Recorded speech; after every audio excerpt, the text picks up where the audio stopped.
William will quite rightly stare down claims that Meghan Markle is threatening to sue. Members of the UK Parliament have taken a stand beside Meghan Markle, so let's take a quick listen to Holly Lynch, a member. The prince has made an unprecedented, jaw-dropping move to silence the rising power of his sister-in-law. This isn't just another headline, it's a seismic shift in the royal landscape. This is not just gossip whispered over tea or splashed across tabloids for a fleeting thrill. This is the kind of story that makes palace walls feel thinner, that makes royal corridors echo with unease. From the very first moment something feels off, heavy loaded, the kind of tension you don't see but absolutely feel. Meghan's latest venture wasn't just another project.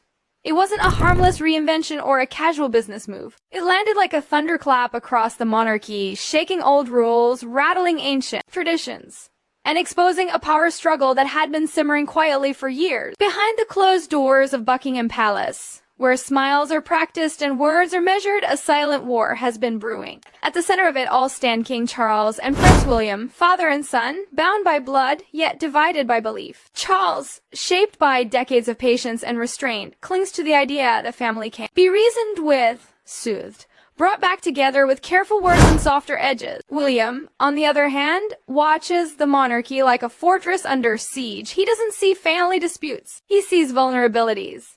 He sees cracks forming where power and authority once stood unchallenged. To William, Meghan's rise isn't just personal, it's symbolic. A warning sign flashing bright red. He's watched as royal titles drift into podcasts, documentaries, brand deals, and glossy magazine spreads. Watched as the meaning of royalty slowly blurred into something dangerously casual. And in his mind, that erosion didn't start yesterday. It started the moment mercy became policy and discipline became optional. Charles believes kindness keeps the crown intact. William believes kindness, unchecked, invites chaos. Where Charles sees reconciliation, William sees delay. Where Charles hopes emotions will settle things, William reaches for structure, rules, consequences. Their philosophies clash like steel and silk. And in the middle of that clash stands Meghan, whether she intended to or not. As the most visible symbol of everything William fears the monarchy is becoming. He has watched his father's approach for years. The quiet talks, the behind-the-scenes efforts, the belief that family unity should always come before public image. But William sees something else entirely. He sees a system that allows people to benefit from royal status without carrying its weight. A system that hands out credibility without demanding service. And in his eyes, Meghan mastered that system better than anyone before her. This isn't about jealousy. It's not about bitterness. It's about control, definition, and survival. William doesn't want royalty to feel accessible. He wants it to feel rare, heavy, earned.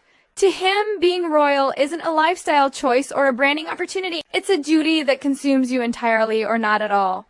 That belief pushed him past patience and into action. While Charles continued to hope for healing, William quietly assembled minds sharper than palace gossip ever realized. Strategists, legal experts, historians, people who understood not just tradition, but power. Together, they studied monarchies across Europe, dissecting what worked, what failed, and what kept crowns relevant in a modern world that no longer bows easily. One principle rose above all others: boundaries. Without them, the crown becomes decorative. Without them, anyone with a distant tie and loud voice can claim the spotlight. William refused to let that happen. His vision was cold, clear, and unapologetic. Serve the crown fully or step away entirely. No half-royals, no borrowed prestige. And that vision came with teeth, paperwork, decrees, letters that didn't invite discussion or debate, decisions delivered with finality, the kind of authority monarchy once wielded without hesitation. In William's world, there would be no arguing with the crown, no negotiating relevance. You were in, or you were out. That's when the spotlight turned sharply toward Meghan. Her entire public identity had been built around one word: royal. It gave her influence, opened doors, turned appearances into events.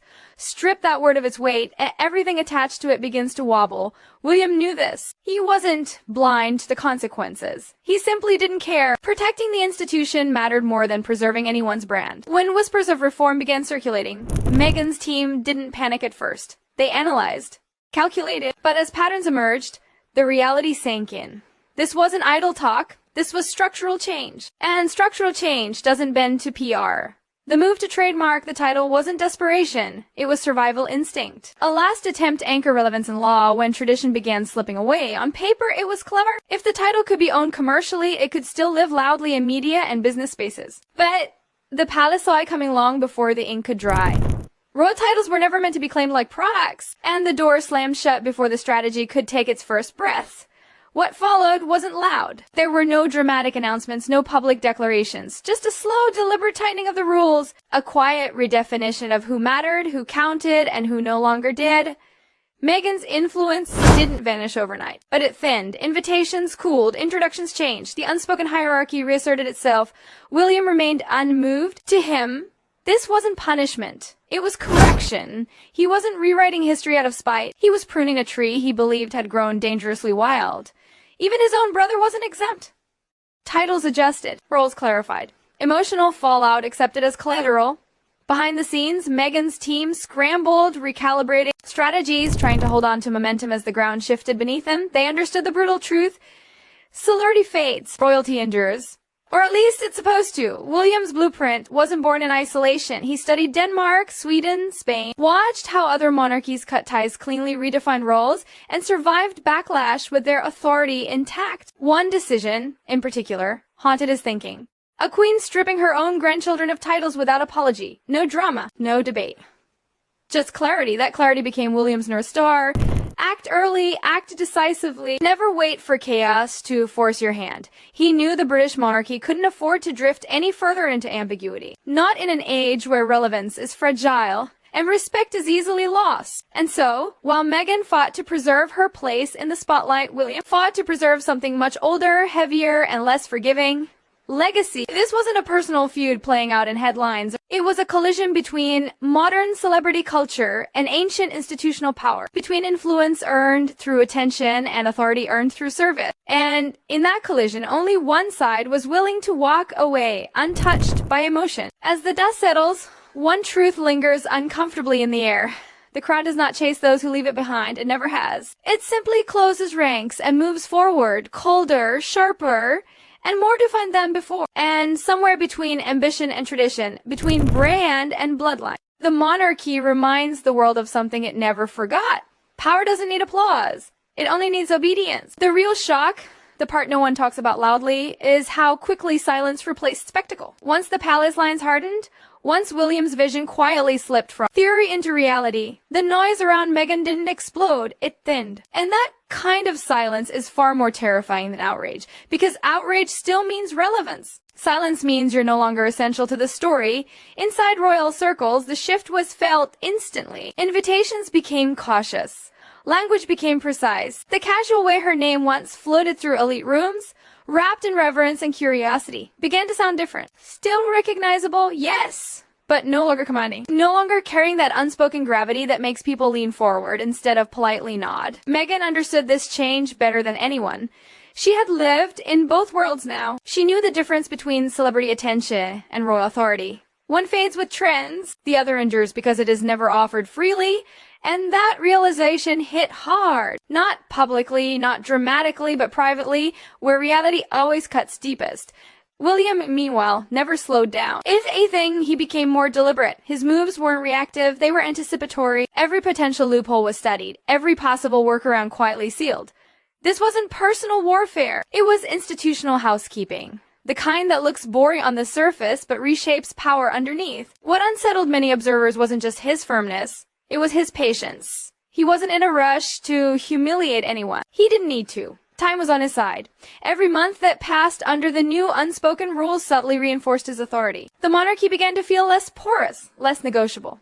And with that, the old magic of exclusivity returned. Meghan's team pushed harder behind the scenes, seeking relevance through momentum. Appearances, projects, collaborations, all carefully curated to remind the world she still mattered. And she did, just not in the same way. The royal echo behind her name grew quieter. With each passing move William made to redefine what that echo meant. What stung most wasn't loss of status. It was loss of leverage. When you no longer symbolize access to something ancient and powerful, conversations change, negotiations change, expectations shift. The world stops bending as easily. Prince Harry felt this shift too, though his response was different. Where Meghan recalibrated, Harry seemed suspended between loyalty and regret. Watching his brother reshape the institution he once fled stirred something complicated inside him. Not envy, not anger, something heavier. The realization that while he had chosen freedom, William had chosen control, and control was winning. Inside the palace, there was no celebration.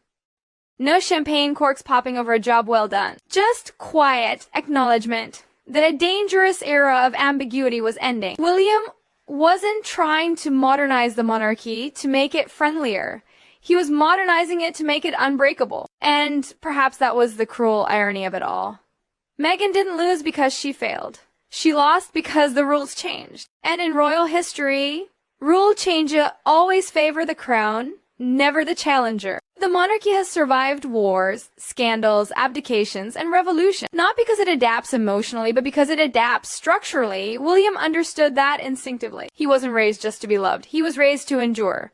As the dust continues to settle, one thing becomes painfully clear. This story isn't finished, but its direction is set. Meghan will remain visible, vocal, and influential in her own sphere. But the crown has drawn its line, and once the monarchy redraws its boundaries, it rarely looks back.